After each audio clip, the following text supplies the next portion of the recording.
Yeah, there, um, there was a woman who came to class. She was like in her late 50s or early 60s. One day, as class was starting, we were just doing the sun salutations, warming up, and she ran over to a gigantic trash can in the corner of the studio and just started violently heaving and throwing up, and I stopped the class and went over to try to console her, and after a while she finally stopped and she said, are you okay? And she said, no, this was really good. This was so good. I needed this.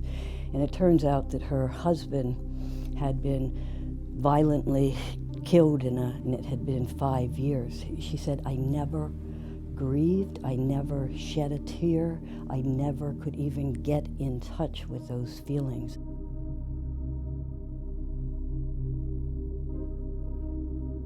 And so when we experience something awful and shut down, yoga can help the nervous system reset and get back on to self-regulating. I've seen this happen, not with the vomiting, but people energetically and releasing tears and emotions that get stuck, especially trauma victims.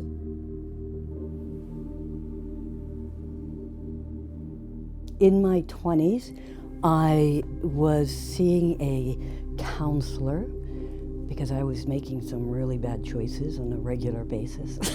The counselor was into Siddha Yoga. He introduced me to that and said, this can be life-changing, and he was absolutely right. It was transformative.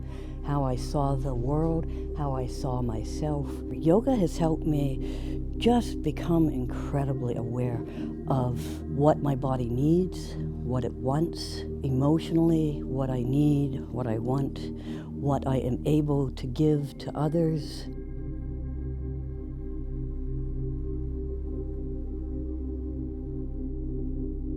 We were dealing with my husband's PTSD, which he had developed while serving 2 tours as a ranger in Vietnam. He got back in touch in the late 90s after we got married, and all these Vietnam vets who hadn't seen themselves in 40-some years started meeting up, having reunions, and I never thought that I would be open to having people with a military background and now they're like my best friends in the world.